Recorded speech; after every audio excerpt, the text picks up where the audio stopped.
Let's start with a little thought experiment. I want you to take a second, actually just completely pause what you're doing and really think that. Before the responsibilities, before the mountain of bills, before all those heavy expectations set in, what did you actually want to be when you grew up? Think about your wildest, literally most limitless childhood dream. Maybe you were going to be an astronaut, right? Or a groundbreaking inventor, or just someone who completely changed the world. Now hold on to that feeling for just a moment. That sheer, unadulterated belief that absolutely anything was possible for you. Because today, we're going to look at exactly where that feeling goes. Welcome to today's Explainer. We're diving into a genuinely fascinating and honestly deeply provocative text by Praveen Jada. It's titled, The Perils of Settling for the Ordinary. Now, this isn't just some casual observation. It's a powerful diagnosis of the whole human condition. It completely breaks down the exact mechanics of how we literally trade our limitless potential for a life of, well, just enough. So, as we go through this, we're going to unpack the psychology behind why we abandon those massive dreams and how we end up stuck in the trap of the ordinary. Moving right into Section 1, the magic of childhood ambition and when our potential felt limitless. Okay, so let's establish our baseline here. Jada points out that as kids, we all naturally possess this incredible, energetic desire to be uniquely extraordinary. Our default state, like right out of the box, isn't to be average. It's that we want to become someone great and pursue extraordinary ideas and dreams. We're basically wired from the very beginning to think creatively, to think differently, and to relentlessly pursue greatness. We actively want to be unique. This is our starting line, and it is packed with immense power. Which brings us to Section 2, well-meaning voices of caution and how love becomes a limitation. Now, there's a really profound irony in how this shifts, and it's actually kind of melancholic when you sit and think about it. As we grow up, the people closest to us, they genuinely love us, right? They wish our best. But in wishing our best, Jada notes that they order us to do safe things. Their protective nature just kicks right into overdrive. They don't want us to fail or get hurt or struggle. So purely out of love, they demand we prioritize safety and normalcy over our unpredictable, extraordinary dreams. They basically tell us, hey, just do something safe to get on with life. And this creates a huge central conflict. On one hand, you have the boundless nature of our internal ambitions, that fiery drive to do extraordinary ideas. But then, on the other hand, you've got the restrictive reality of external societal conditioning, the constant pressure to just do safe things. Because we depend on these close people and, we deeply look up to them, a massive tug of war begins. And, unfortunately for most of us, that restrictive side starts to win out.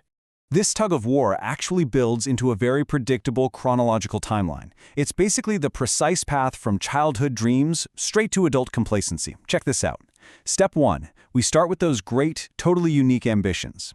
Step 2, we listen to the close people in our lives who tell us to just be normal and ordinary. And then step 3, because we believe what they say, we actually pick up their mindset. We adopt their fears as our own. We internalize this idea that we should just settle for less. We literally reprogram our own minds to stop seeking greatness. It's wild.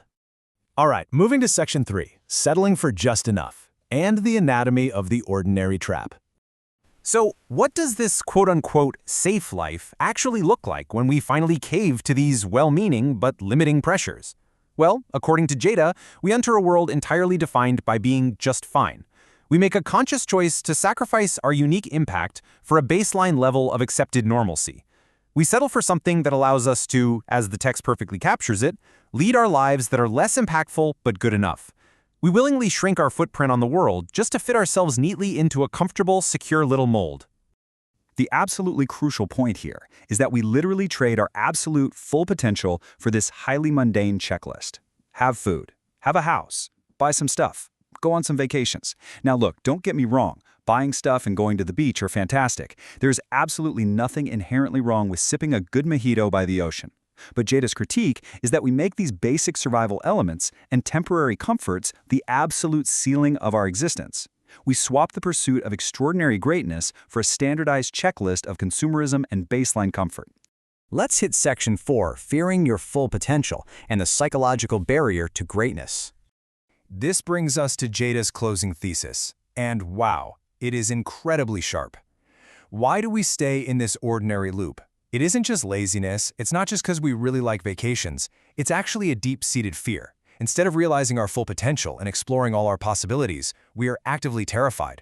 We're terrified of the immense psychological weight and the responsibility required to be in this elite 1% of the population. And to be clear, this isn't about financial wealth. It's about that rare group of individuals who possess the control, the power, and the uniqueness to actually make a tangible difference before dying. That level of exposure and accountability, it is incredibly intimidating. 1%. I mean, the sheer weight of that tiny fraction is massive.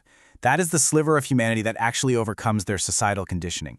That's the tiny fraction of people who completely reject the chorus of voices telling them to play it safe, and instead they realize their true power. Jada is basically telling us that we settle for the ordinary because stepping into that 1% means standing completely alone. It means being different, making really hard choices, and bearing total accountability for your life's impact, all without that comforting safety net of the crowd. Actually, scratch that. It's more like hiding in the 99% is just so much easier. Which leaves us with a final vital question. The source text makes it completely clear. Your childhood ambitions, they weren't foolish. They were your true baseline. That desire to settle, that's something you were taught. So as you look at your life right now, your career, your choices, are you going to let fear stop you from making a difference before dying? Are you trading your limitless potential for just buying some stuff and taking a few vacations? Or are you ready to step into your 1%? Think about it.